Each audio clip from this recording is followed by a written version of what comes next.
Yes Radio. Tepat pukul 9 waktu Indonesia Barat.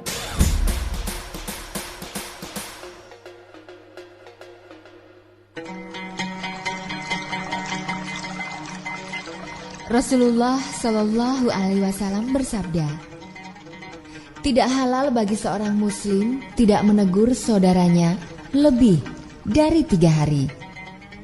Hadis riwayat Bukhari dan Muslim.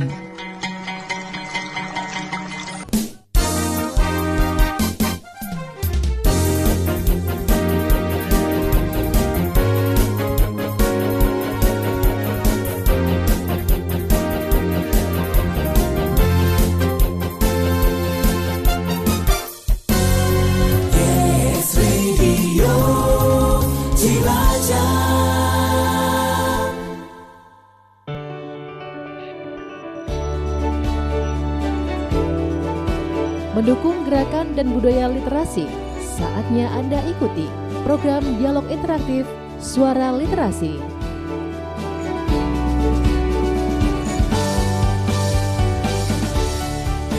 Radio lawan COVID-19. Assalamualaikum warahmatullahi wabarakatuh. Selamat pagi sahabat Yes, apa kabar semuanya? Kabar baik mudah-mudahan ya sahabat.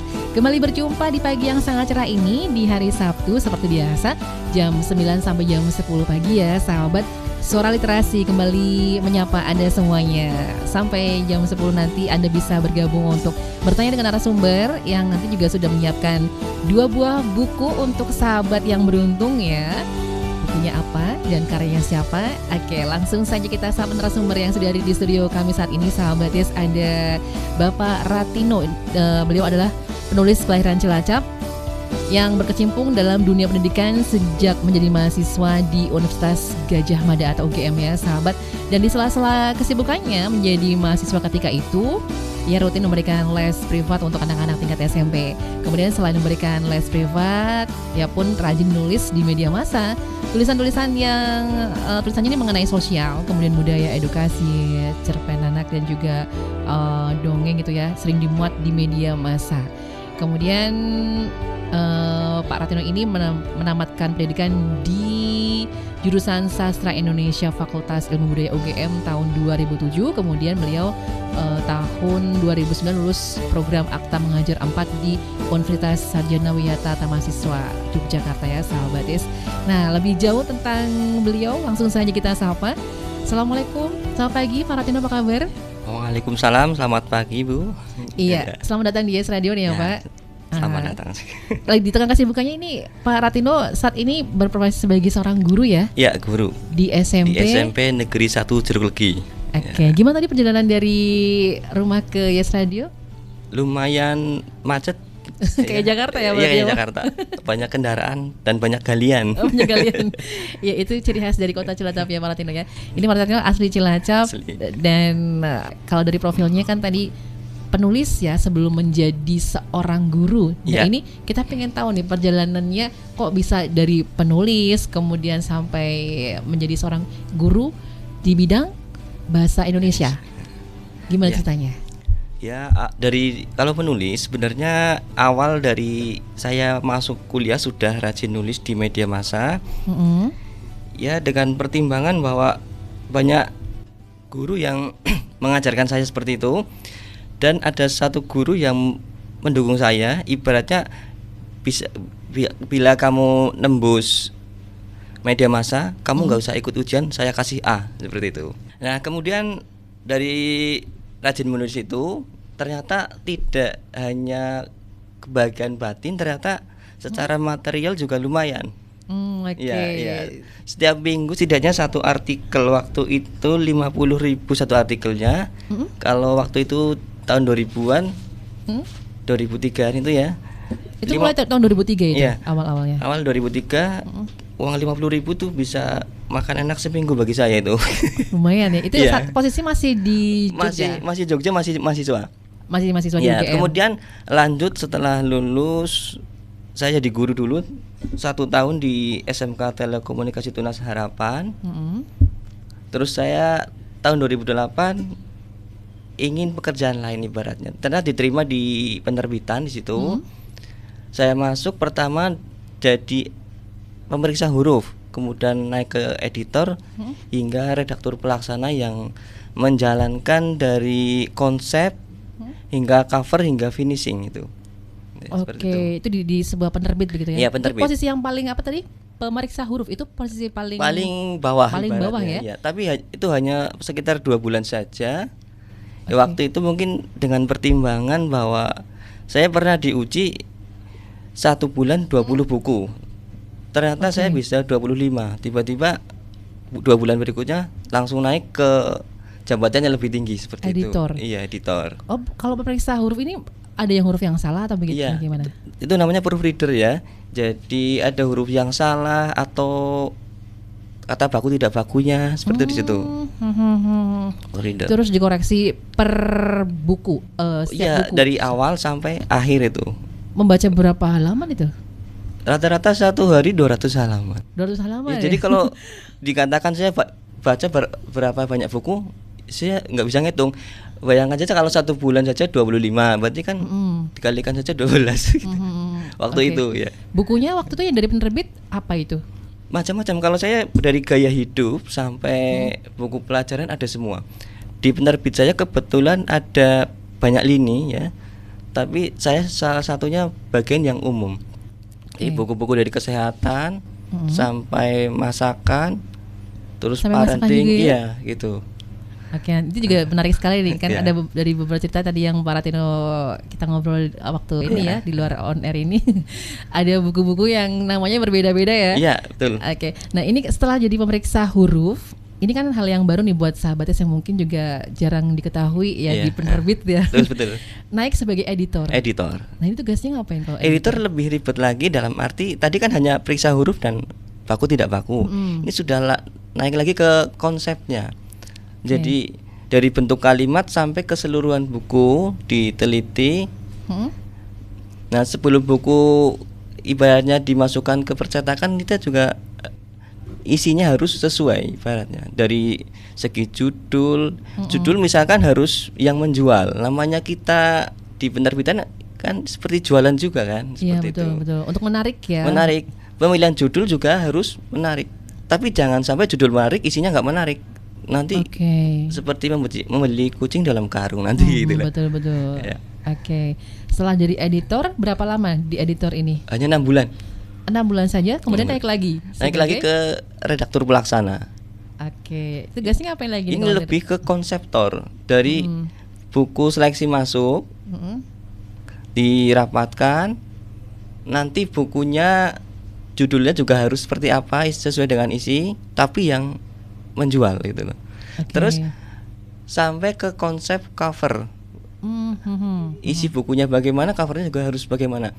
Dan ini juga harus punya ketelitian pasar.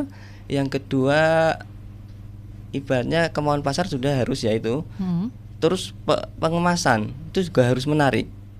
Jangan sampai buku yang isinya melo ya, misalnya buku novel tuh ya, covernya yang gembira itu kan berlawanan ya, cocok ya gitu. Jadi harus sesuaikan antara isinya dan juga cover yang akan nanti dijual di pasaran. Iya betul. Itu juga termasuk survei terhadap pembacanya. Misalkan buku masakan, saya kira lihat televisi harus yang lagi tren masakan apa. Terus kalau jadi memang perlu ada survei juga ternyata ya. Setiap minggu saya diberi kewenangan 1 hari penuh hanya untuk ke toko buku dan ke masyarakat terjun langsung itu, hanya mengamati ternyata yang laku minggu ini buku tentang apa gitu.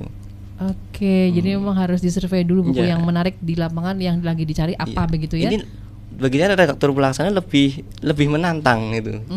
Lebih menantang sebab kerja tidak hanya di ruangan tapi di luar ruangan juga gitu. Ketemu dengan orang-orang. Iya, termasuk menjalin relasi dengan penulis. Jadi saya pernah bertemu dengan penulis yang masih muda, imut-imut ya SMA itu, sampai yang profesor ya sudah ketemu biasa gitu ya? Iya, ketemu semua. Ini sebagai redaktur pelaksana ya. Iya. Kemudian dari redaktur pelaksana meningkat lagi? Nah, setelah redaktur pelaksana kebetulan ada rasa kejenuhan saya ya. Jenuh kenapa itu? Dulu pernah jadi guru yang dihadapi makhluk hidup ya. Nah, kalau dari penerbitan kan hanya dengan komputer saja itu. Mm-mm. Jadi ada ketertarikan, terus saya akhirnya memutuskan resign. Terus kebetulan ada CPNS itu ya, Mm-mm. saya daftar, tapi saya tidak di Cilacap, sebab Oke. waktu itu harus dari kependidikan. Saya kan non kependidikan, saya ilmu murni. Yang masih bisa menggunakan akta 4 itu di Kebumen. Jadi Mm-mm. tahun 2011 saya jadi PNS di Kebumen. 2011 Iya. di Kebumen. Baru 2016 bulan Oktober kemarin saya minta mutasi pindah ke Cilacap dan ditempatkan di SMP Negeri 1 Jerlegi itu. Oke, Ya. jadi perjalanannya sampai seperti itu ya. Ya, Jadi betul. pertama di penerbit gitu ya.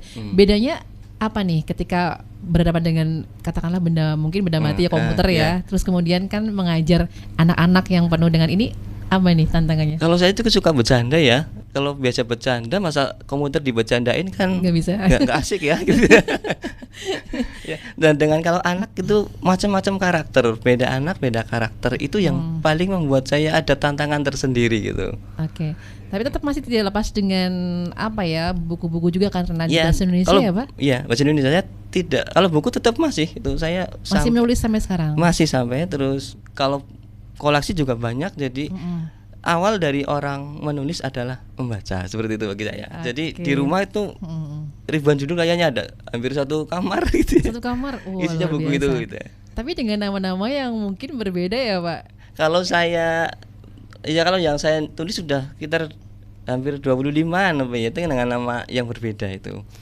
Dengan pertimbangan misalkan ya, kalau buku remaja ya kita gunakanlah Nama remaja. nama remaja.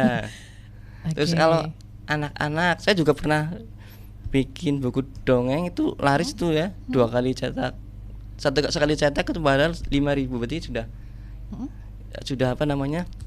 10.000 cetakan. Nah, itu royaltinya lumayan itu, 10% dari harga buku. Misalkan harga buku itu katakan 50.000, 10%-nya kan sudah 5.000. Itu dikalikan, ya. dikalikan tadi 10 apa Dan namanya, lumayan 10 sekali itu ya itu angkanya. ya. Asiknya jadi penulis di situ. Oke. Tapi nembusnya itu yang agak sulit. Nembus itu. ke Penerbit mayor penerbitnya. ya nanti. Tapi kalau udah punya pengalaman di penerbit kan mungkin juga punya triknya sendiri ya, Pak. Ya ada seperti Nanti itu. bisa mungkin dikupas nanti ya. Ya, nanti. Oke, Triknya oke, seperti siap. apa nih buat sahabatnya Ya. juga banyak sebenarnya yang menulis buku tapi juga masih gagal lagi untuk masuk ke penerbit. Nah, ini mumpung ada Pak Ratino di sini ya. Beliau juga basicnya sebelum jadi seorang guru juga kerja di sebuah penerbit ya, sahabat dengan tadi perjalanannya. Anda nanti bisa tanya ya, silakan. Ada 2 buah buku yang akan nanti dipersembahkan untuk sahabat yang beruntung. Judulnya Teaching Like Playing, menjadikan mengajar seindah bermain ya, karya Pak Ratino. Pastikan tetap bersama Yes Radio, jangan kemana-mana ya sahabat Yes, tetap di Suara Literasi. Musik dan informasi. Yes Radio.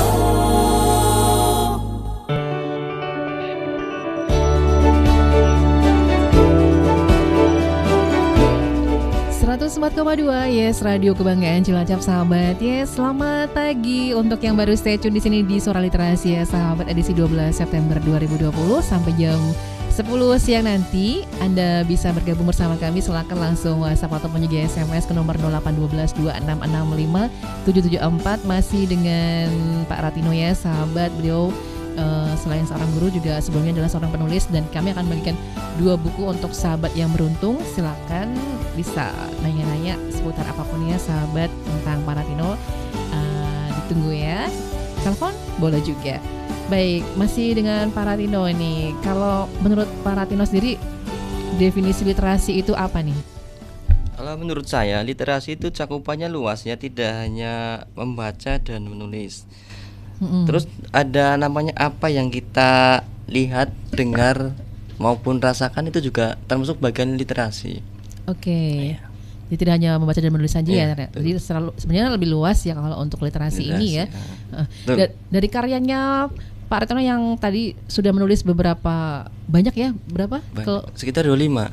25-an. Ya, dengan nama berbeda. Dengan nama yang berbeda. Itu. Ini yang menariknya, kenapa harus dengan nama yang berbeda? Dan buku-buku apa saja yang sudah ditulis nih sama Pak Ratino? Gini, secara logika penjualan, misalkan gini, marketing, kalau orang dengan satu nama memiliki karya dengan tema yang berbeda, itu mungkin sekali. Cuma kan ada orang yang menilai bahwa ini orang jelas tidak kok, satu buku tema parenting, satu pendidikan, satu masak-masak, satu sains ilmiah, itu kan ini orang bidangnya apa. Untuk itu penting namanya ada nama pena. Nama pena untuk membedakan. Misalkan kalau saya pakai buku politik, ada namanya Guntur Wiguna, itu buku karan saya itu biasanya. Terus kalau buku yang how to ya, itu pakai nama Hegar Pangarep biasanya. Untuk yang bidangnya sama dengan saya, yang memang bidang saya, itu pakai nama asli Ratino gitu, seperti itu. Ada lagi yang buku-buku untuk masakan nanti pakai nama ibu-ibu nanti gitu. Nah itu dia. Ini yang menarik, yang buku masakan nih. Kenapa harus nama ibu-ibu? Ini sebenarnya ada kode etik nggak sih ketika kita berganti nama ya untuk menulis begitu? Sebenarnya tidak ada kode etik bakunya. Yang penting kan kita benar-benar membuat itu karya kita itu loh. Misalkan namanya buku masakan, misalkan orang kan yakin kalau misalkan masakan Jawa kita harus gunakan nama ibu yang lebih Jawani itu ya. Tapi kalau masakan modern ya nama ibu-ibu yang lebih modern seperti sekarang itu. Jadi ini Pak Ratino juga aslinya pintar memasak ya? Iya, saya kadang trial and error juga kalau masak ya. Paling favoritnya apa Pak Ratino? Masakan Jawa saya. Masakan Jawa ya, khusus Jawa ya. Makanya juga menulis buku tentang masakan Jawa. Iya. Namanya siapa? Nama penanya waktu itu? Nyonya Isna Arkananta. Nyonya Isna. Oke. Ini nama siapa tuh? Atau nama istri sekarang? Kalau nama istri Isna ini itu ya. Isna ini. Nah. Arkananta itu anak saya itu gitu Mas. Jadi nulis ini ketika sudah menikah ya? Berarti ya? Atau sebelum menikah waktu itu? Oh, sebelum menikah Pak. Sebelum menikah. Ini yang buku masakan dengan Nyonya Isna Arkananta itu memang sudah menikah, baru punya anak satu itu. Biar ada kenangan saya bikin buku masakan gitu loh. Ini isinya tentang masakan resep-resep atau ada resepnya, ada tips dan trik. Misalkan kita masak keasinan bagaimana untuk mengatasinya ya. Di situ ada kita celupkan namanya mentimun misalkan seperti itu ada. Biar pengalaman pribadi juga ya. Iya, pengalaman sudah saya coba gitu. Sudah dicoba. Judul bukunya apa waktu itu? Tips dan trik super kilat memasak apa gitu kalau tidak salah itu ya. Saking ini banyaknya buku ya. Tapi dari 25 buku atau lebih ini karya yang paling menarik Pak Ratino tulis yang apa? Menarik secara apa, Bu? Misalkan kalau secara material duit ya. Hari-hari hasil royalti yang menghasilkan ada 2 itu, yang buku Dongeng Sedunia. Terus dengan nama pena Tino Chan gitu ya. Terus ya lagi buku UFO Fact itu juga lumayan penjualannya. Itu menarik secara pribadi. Tapi secara kesulitan penggarapan justru malah buku yang baru ini, yang secara batin itu ada kepuasan tersendiri. Membuat pengalaman menjadi sebuah buku itu. Yang teaching like flying. Kayaknya saya kan basicnya sekarang guru gitu. Jadi kan dengan nama asli Pak Ratino sendiri ya. Saya mengalami di situ. Juga ada bagaimana di situ kan disebutkan bahwa ada memahami anak dari berbagai tipe kecerdasan, terus ada komunikasi yang efektif, ada tahapan perkembangan anak, terus hal yang wajib dimiliki guru, terus yang harus dihindari apa, kemudian ada mengoreksi kesalahan anak itu bagaimana, terus ada memanfaatkan cerita, dongeng dan resensi, dan yang terakhir bagaimana menyajikan permainan edukatif dan melatih otak untuk pembelajaran biar anak menarik. Kalau saya ngajar kan tidak hanya di kelas saja, saya cenderung di lapangan. Apalagi kalau drama, saya suruh teriak-teriak sekencang-kencangnya biasanya. Gitu ya. Mungkin punya pengalaman tersendiri dengan guru Pak Ratino nih, teaching like flying kan, ini berarti kan mengajar ibarat bermain ya. Iya. Jadi kalau saya ibarat bermain, kalau kita bermain rasanya kan senang gitu loh. Tapi kalau belajar disenangi bermain kan ada rasa kesenangan tersendiri. Anak menikmati, saya pun menikmati. Jadi guru ibaratnya jangan tegang-tegang amat lah gitu loh. Saya kan termasuk cita-cita saya dulu kalau punya guru galak. Waduh, bagaimana ya? Seandainya saya jadi guru tidak akan jadi guru galak gitu misalkan. Kadang-kadang wah ini guru killer nih. Ya, kita seperti itu. Nah, saya cenderung banyak bercanda dengan anak. Tapi dengan catatan anak saya udah wanti-wanti. Kalian boleh dengan metode kalian sendiri bercanda boleh, tapi kalau saatnya kita serius. Nanti kalau pas hasil kamu misalkan pas ulangan jelek, akan saya remedi berulang-ulang itu beratnya. Oke, jadi tetap meskipun santai tetap ada ketegasan di situ tapi ya. dari situ saya tangkap bahwa anak lebih bertanggung jawab ternyata itu. Kalau saya, mungkin kalau tiap guru kan beda. Kalau saya kayak gitu intinya gitu loh. Jadi buku ini sebenarnya mengisahkan perjalanan Pak Ratino ketika mengajar juga ya Pak? Iya, ada di situ juga dari ibaratnya kita sharing dengan teman-teman guru, ada pengalaman apa kita kan berbagi gitu. Ada musyawarah guru namanya itu kan nanti kita berbagi di situ. Bagaimana yang terbaik untuk mengajarkan ini dan ini seperti itu. Ini buku yang paling sebagai kepuasan pribadi mungkin ya Pak ya. Iya. Tantangannya tadi apa? Tantangannya untuk menggarap buku ini. Tantangan itu ya ibaratnya rasa malas sebenarnya ya. Rasa malas untuk menulisnya. Kalau sudah ada punya draft itu banyak itu kan, itu. Tapi rasa malas saya tuh ibaratnya dilimpahkan dengan hal yang sama. Saya mengerjakan buku ini yang Teaching Like Flying, di satu sisi sudah bosan saya kan. Saya pindah ke buku yang terbaru lagi yang besok mungkin bulan Oktober terbit yang judulnya Sistem Kilat Semalam Belajar Bahasa Indonesia untuk SMP dan MTS gitu. Dan di saat yang sama saya juga membuat buku lagi. Jadi satu kegiatan jadi 3 buku nanti saya endingnya. Yang terakhir buku kumpulan puisi mungkin bulan November atau Desember juga akan terbit. Kalau modelnya Pak Ratino ini nulis buku apa namanya, ini tuntaskan dulu sampai selesai atau mungkin pengen juga tema yang lain bisa bersamaan begitu? Kalau saya bersamaan cenderung kalau kebanyakan ya? Gitu. Kalau ibaratnya kalau saya kan nulis buku kadang bosan satu, nanti saya kealihkan ke yang buku yang lain. Oh begitu ya. Jadi di satu ketika ada 3 buku sudah jadi. Itu tidak memecahkan fokus atau konsentrasi? Kalau saya pribadi tidak, padahal itu ada kesenangan tersendiri. Ya termasuk buku ini kan besok berurutan itu ada 2. Yang puisi itu tajam rindu itu. Itu isinya puisi-puisi apa ya, anak-anak alay itu ya.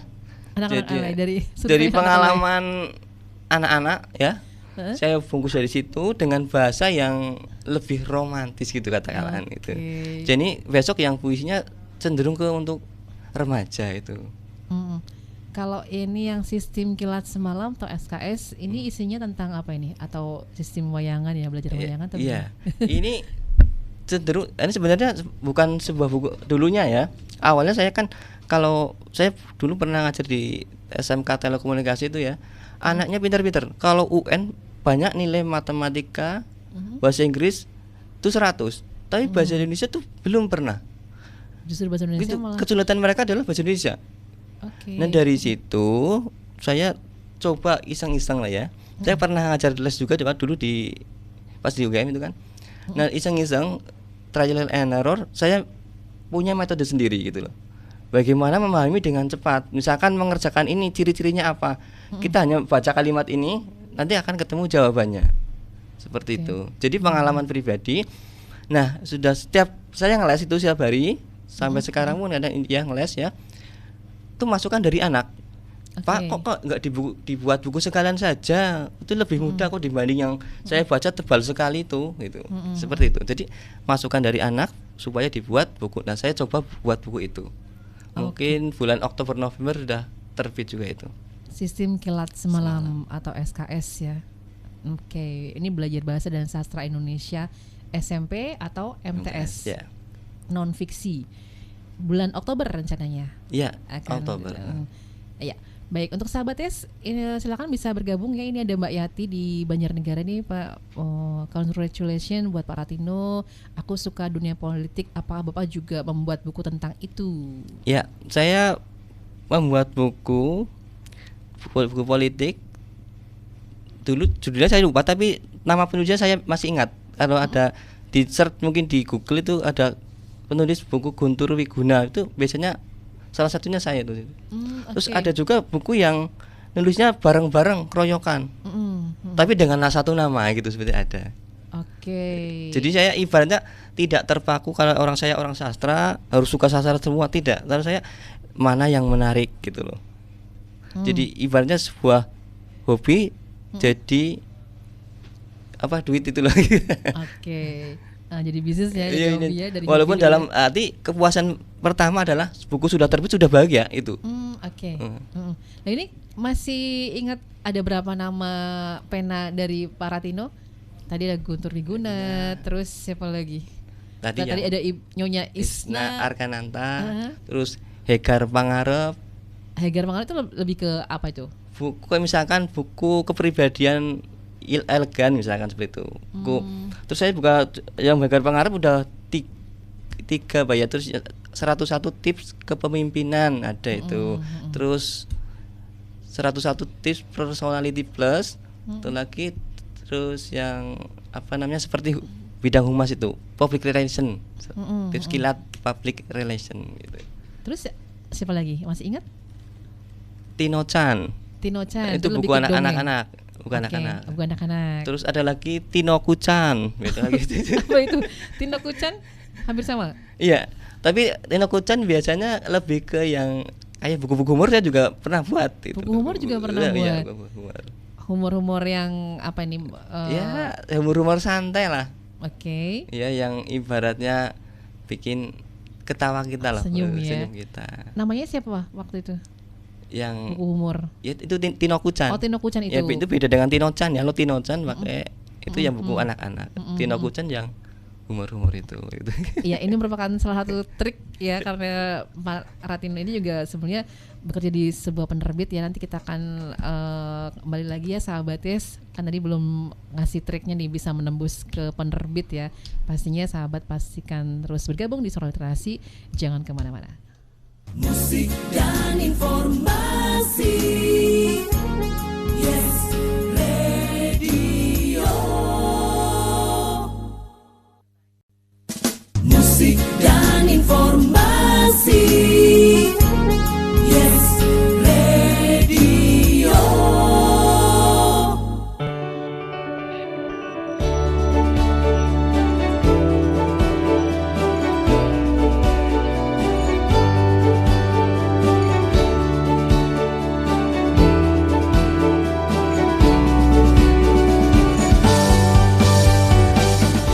.2 Yes Radio Kebanggaan Cilacap sahabat Yes. Masih di Suara Literasi yang hadir setiap hari Sabtu mulai jam 9 sampai jam 10 ya sahabat.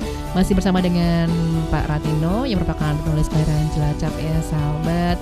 6 Maret 1985. Ini masih muda ya Pak Ratino ya.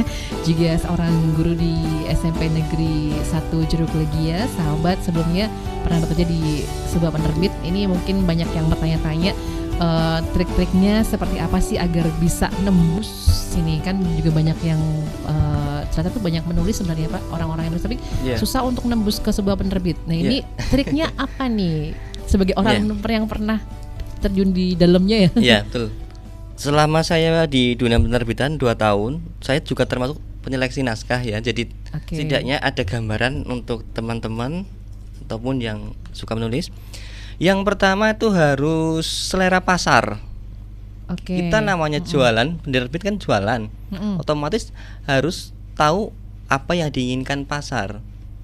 Kalau kemarin ramai K-popper misalkan ya, ya penerbit pasti akan membuat buku tentang K-pop. Itu cenderung akan lebih laku. Jangan sekali-kali melawan arus hukumnya seperti itu. Mungkin kecuali buku tertentu yang menjadi anomali misalkan itu. Jadi yang lainnya mungkin menerbitkan K-popper, dia lain sendiri ke novel atau apa, bisa juga seperti itu. Tapi kecenderungan selera pasar. Kemudian buku-buku yang dibutuhkan, bukunya tidak menarik, ya, cenderung tidak menarik, tapi dibutuhkan. Itu apa? Misalnya? Itu buku pelajaran. Nah itu kan tiap tahunnya itu pasti dibutuhkan. Itu namanya buku evergreen istilahnya. Jadi ada terus, walaupun memang tidak menarik secara isi mungkin bagian, tapi kan tapi itu dibutuhkan. Orang. Terus yang berikutnya, kadang kita ditolak penerbit bukan karena bukunya jelek, tulisannya jelek, bukan, tapi salah masuk ke penerbit. Salah masuk ke penerbit? Kenapa? Maksudnya gimana? Maksudnya gini, jangan sekali-kali buku masakan kalian kirim misalkan novel, pasti otomatis istilahnya apa ya, kayak tersesat itu loh. Padahal mungkin buku itu bagus itu loh. Jadi sebagai penulis juga harus tahu ini penerbit khusus apa gitu ya. Iya, ibaratnya gitu. Jadi harus tahu ini misalkan di lini apa, misalkan kan ada, kalau dulu saya di penerbitan ada punya lini masakan, punya lini umum, kesehatan, sampai buku kuliah ada semua. Oke. Kita bisa tahunya dari mana? Kita searching aja buku-buku yang diterbitkan itu apa saja, kan bisa dilihat. Misalkan pembelajaran itu seperti ini, buku khusus yang pembelajaran penerbitnya. Nah ini kalau di Cilacap sendiri ada nggak sih untuk penerbit? Kalau saya sendiri mungkin ada ya, cuma saya sendiri dari dulu tetap di luar kota itu kalau menerbitkan. Kebanyakan di luar kota ya. Iya, kalau nggak di Jakarta, di Jogja. Terakhir ini yang buku yang terbaru ini di daerah Kediri malah itu. Saya ikut event Jawa Timur ya. Iya, event gratis itu, dalam arti diseleksi terbit gratis. Kan ini indie tapi saya ibaratnya terbitnya gratis. Dari ada event dicari, misalkan kalau lolos diterbitkan gratis. Termasuk buku saya ini juga terbit gratis. Saya lebih suka yang gratisan gitu. Oke, jadi itu yang ketiga. Poin yang berikutnya ada lagi? Terus yang berikutnya yang keempat ya, berarti bahasa. Dari kalau lihat misalkan dari awal bahasanya sudah kacau, udah langsung biasanya sama penerbit udah ibaratnya ditumpuk di yang rak yang tidak layak terbit, seperti itu. Dari pemahaman bahasa juga harus diasah. Jadi kalau saya baca tulisan saya terdahulu sama sekarang sudah beda. Saya kadang baca yang dulu itu tertawa sendiri, kok bisa kayak gini ya gitu. Ilmunya sudah semakin bertambah ya, jam terbang intinya gitu loh. Loh, bukannya di penerbit itu ada juga yang tadi pemeriksa huruf? Tapi kalau banyak yang diperiksa itu yang kasihan editornya, sama aja editornya yang membuat buku nanti. Bisa diubah total itu. Baik, kemudian selain bahasa apa lagi? Ya termasuk itu sih sebenarnya. Juga jangan lupa kalau kita punya koneksi itu lebih baik, lebih cepat prosesnya. Jadi dalam arti gini, misalkan kita punya teman di penerbitan, layak tidak layaknya biasanya di penerbitan sampai 4 bulan. Saya dulu pernah hanya 2 minggu sudah, Mas ini terbit ya, karena itu ibaratnya koneksi ini udah layak penerbitan, memang sudah tidak layak. Dia sudah bilang, Mas ini kayaknya nggak bisa di sini loh, di penerbitan aja yang ditunjukkan biasanya di penerbit ini aja gitu. Oke, itu ya triknya sahabatnya. Jadi bukan berarti tulisan Anda buruk, tapi ternyata ada trik-triknya sendiri ketika masuk ke sebuah penerbit, begitu ya. Ya, ini kita sapa kembali sahabat yang sudah bergabung. Ini dari Pak Joko. Assalamualaikum. Waalaikumsalam. Salam suara literasi. Selamat pagi Pak Ratino. Salam kenal, saya Joko dari Binangun. Sebagai pendatang baru di dunia menulis, saya ingin bertanya, butuh berapa lamakah Bapak Ratino untuk menyelesaikan tulisan satu buah buku? Karena pengalaman saya, untuk satu cerpen saja saya butuh waktu 1 mingguan. Apakah itu masih hitungan waktu yang efektif? Kalau cerpen 1 minggu itu untuk pemula sudah bagus sebenarnya itu. Tapi pengalaman saya, buku yang paling cepat saya kerjakan itu 3 hari. Karena 3 hari ya? Ya ada permintaan dari penerbit harus selesai 3 hari. Saya seperti pada siang malam itu hanya duduk makan sambil situ. Nah, tergantung juga temanya, berat tidaknya itu pengaruh. Ya kalau buku ringan, humor itu hanya seminggu cukup.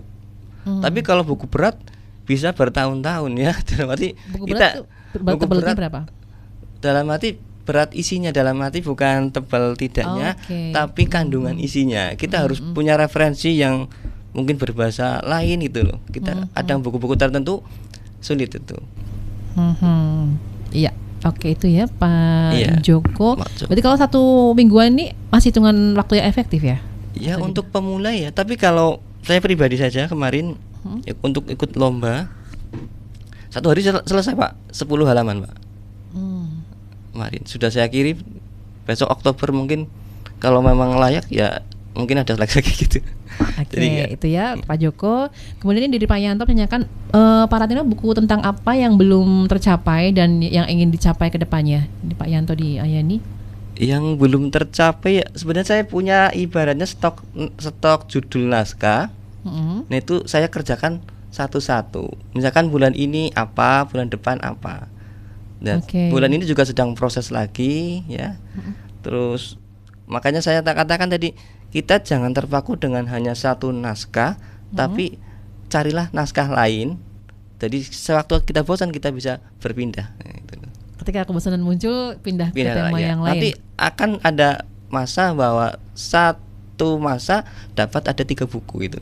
Oke, sekali ini langsung meluncurkan 2-3 buku Iya. begitu ya Pak Ratino. Tapi sejauh ini kira-kira apa nih yang belum atau yang ingin dicapai? Apa sudah semuanya berarti tema-tema yang Kalau tema sebenarnya banyak. Yang belum saya yang ilmiah dalam arti yang sains ilmiah. Saya kemarin yang pernah bukan baru UFO itu ya.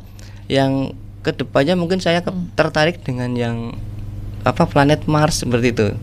Oke, lebih ke ilmiah ya. Iya, Itu iya. lebih menantang lagi Menantang itu lebih menantang bagi saya. Dan tidak selesai cepat itu banyak butuh data yang akurat itu.